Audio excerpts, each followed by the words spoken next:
Le guide des bonnes pratiques qualité pour les TPE est un guide de recommandation que vous pouvez trouver en ligne, en téléchargement libre, sur le site qualité-martinique.fr. Donc ce guide en fait a pour objectif de démystifier la qualité auprès des très petites entreprises en leur présentant différentes règles de bon sens, des bonnes pratiques en termes de management, organisation administrative, la vente, la communication, le pilotage de leur activité ou encore l'hygiène, sécurité, environnement.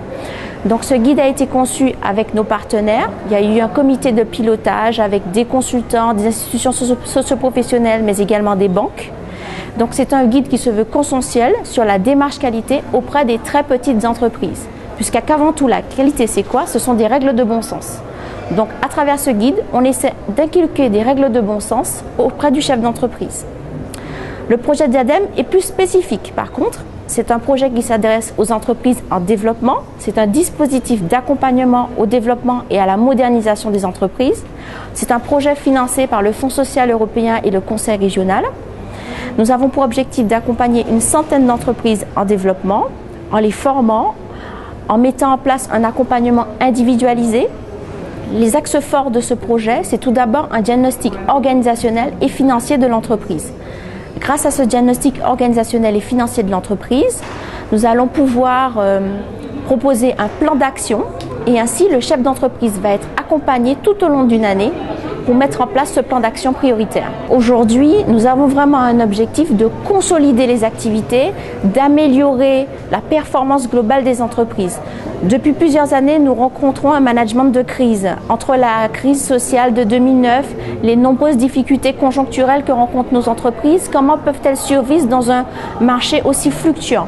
Et grâce à ces dispositifs, nous essayons de répondre à ces questions. En mettant en place une démarche qualité, en anticipant, en étant au plus près du client, de ses parties prenantes, vous pouvez au mieux développer et manager votre entreprise.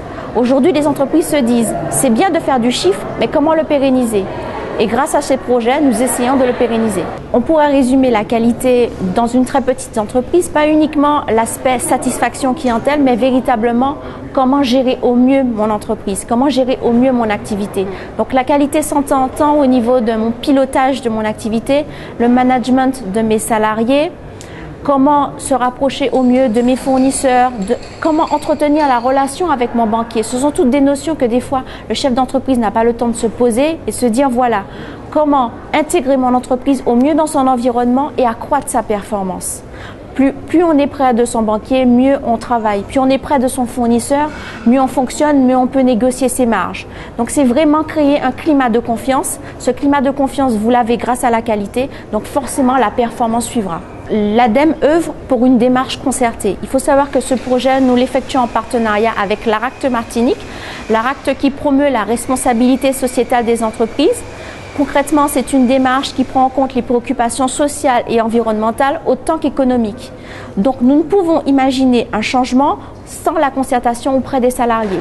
Pour vous donner un exemple concret, au niveau du diagnostic organisationnel, le chef d'entreprise ne sera pas seulement interviewé, mais tous les salariés seront interviewés lors de ce diagnostic. Et véritablement, le constat sera commun. Et bien sûr, la démarche de progrès sera commune. Le client constitue une partie prenante, au même titre que le salarié. Donc effectivement, on va appuyer sur la satisfaction clientèle, on va mettre en place des outils de mesure de cette satisfaction, on va mettre en place des outils pour répondre à ses besoins et surtout vraiment être dans l'amélioration continue. Donc, j'ai un produit, je vérifie qu'il correspond aux attentes de mon client. S'il y a des actions à mener, je mets en place ces actions et je prévois de nouvelles actions pour améliorer de plus en plus mon produit.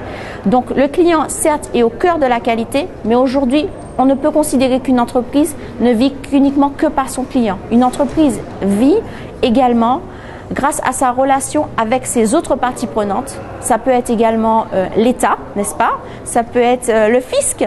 Ce sont les autres parties prenantes de l'entreprise. Une entreprise ne survit qu'en prenant en compte toutes ces parties prenantes.